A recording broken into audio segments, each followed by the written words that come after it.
साथियों नमस्कार, आदाब, सत श्री अकाल। मैं हूँ राम नारायण। इस सीरीज़ में हम प्रत्येक लोकसभा की जानकारियाँ अलग अलग वीडियो के माध्यम से आपके पास पहुँचा रहे हैं।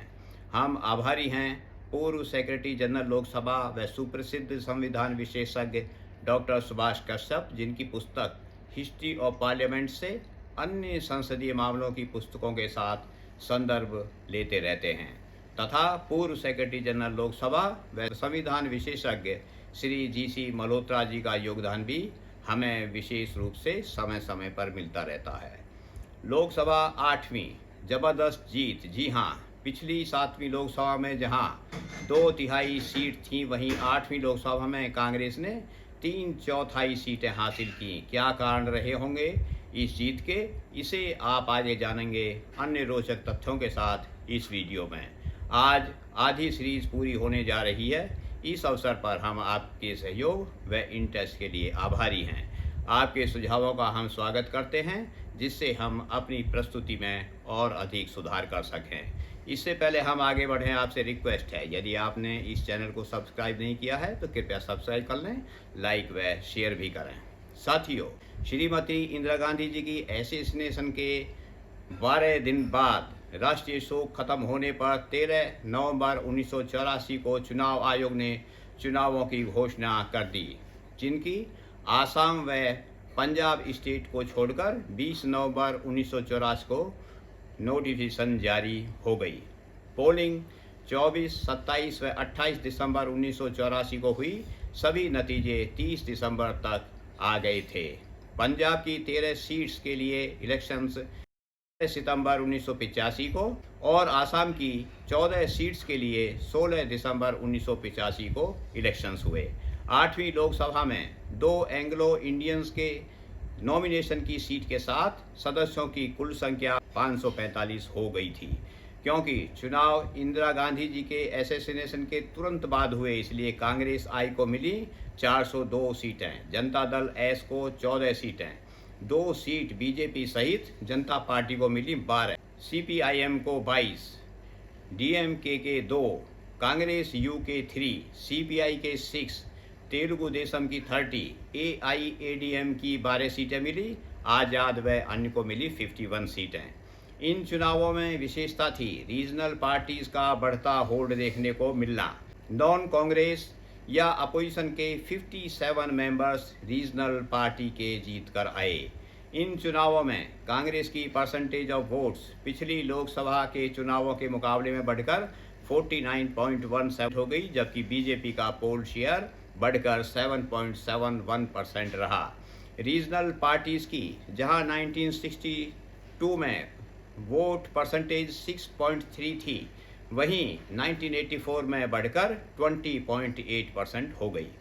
कांग्रेस की जबरदस्त वेव को आंध्र प्रदेश व त्रिपुरा ने रोका, थोड़ा बहुत वेस्ट बंगाल व जम्मू एंड कश्मीर में रुका।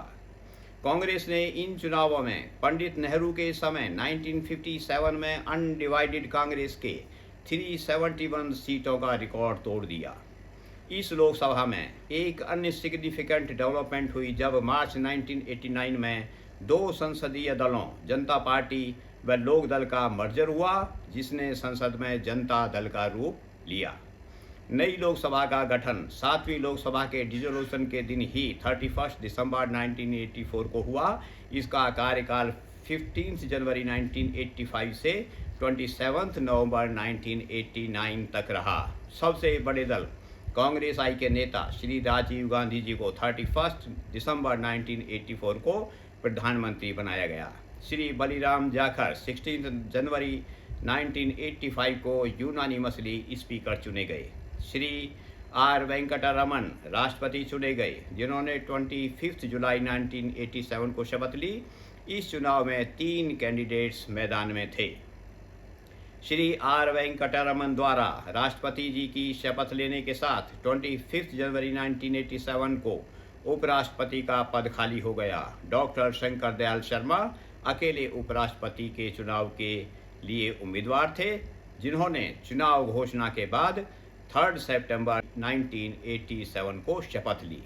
7वीं लोकसभा में चर्चा के मुख्य विषय रहे थे homage to Shrimati Indira Gandhi, panchayati raj institutions, Bhopal gas leak disaster, terrorist व disruptive activities, citizenship, commissions of sati prevention, Muslim women protection of rights on divorce, dowry prohibition, prevention of corruption law, religious institutions, prevention of misuse, Punjab situation, national education policy, national symbols की sanctity व dignity preserve करने बारे, US economic intelligence agency Fairfax को engage करने बारे, removal of speaker and deputy speaker, acquisition of Bofors gun and purchase of submarines, SAARC summit, Pakistan president व Indian PM की meetings, situation in Nicaragua, Chinese intrusion into Indian territory, Fiji situation, development in Maldives, Iraq Iran war and Tehran में Indians की safety, Soviet Union से Mikhail Gorbachev की भारत यात्रा, श्रीलंका में Indian PM पर attack व Indo Sri Lankan agreement, parliamentary system को departmentally related standing committee Kerala legislature की देन थी, जिस बारे इंडियन पार्लियामेंट में पहली बार प्रोविज़न इस लोकसभा में किया गया और आज विभिन्न प्रदेशों की विधानमंडल इसका अनुसरण कर रहे हैं। 7वीं लोकसभा में श्री राजीव गांधी के खिलाफ एक अविश्वास प्रस्ताव आया जो वॉइस वोट से गिर गया। इस लोकसभा में सदस्यों की एजुकेशनल बैकग्राउंड थी अंडर मैट्रिक एट सेटा 42, मैट्रिकुलेट्स एट सेटा 112, ग्रेजुएट्स 238, पोस्ट ग्रेजुएट्स एट सेटा 131, डॉक्टरल डिग्री 10। 1985 से 1989 के बीच 346 बिल पास हुए, जिनमें इम्पोर्टेंट कॉन्स्टिट्यूशनल अमेंडमेंट बिल्स भी शामिल थे। 417 प्राइवेट मेंबर्स बिल इंट्रोड्यूस हुए, परंतु उनमें कोई पास नहीं हुआ। 8वीं लोकसभा में 14 सेशंस हुए, 485 सिटिंग्स तथा 3224 आवर्स काम हुआ।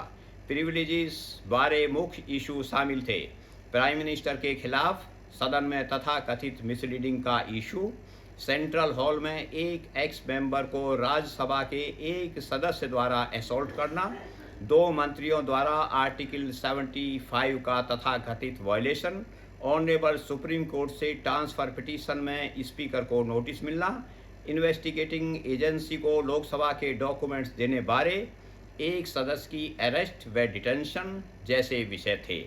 यह विशेष जानकारी रही 8वीं लोकसभा व सरकार की। शीघ्र ही हम 9वीं लोकसभा व उस सरकार से इंटरेस्टेड व डिस्टर्बिंग तथ्यों के साथ अगली वीडियो में आपसे मिलेंगे। तब तक आपसे हम इजाज़त लेते हैं। धन्यवाद। जय हिंद।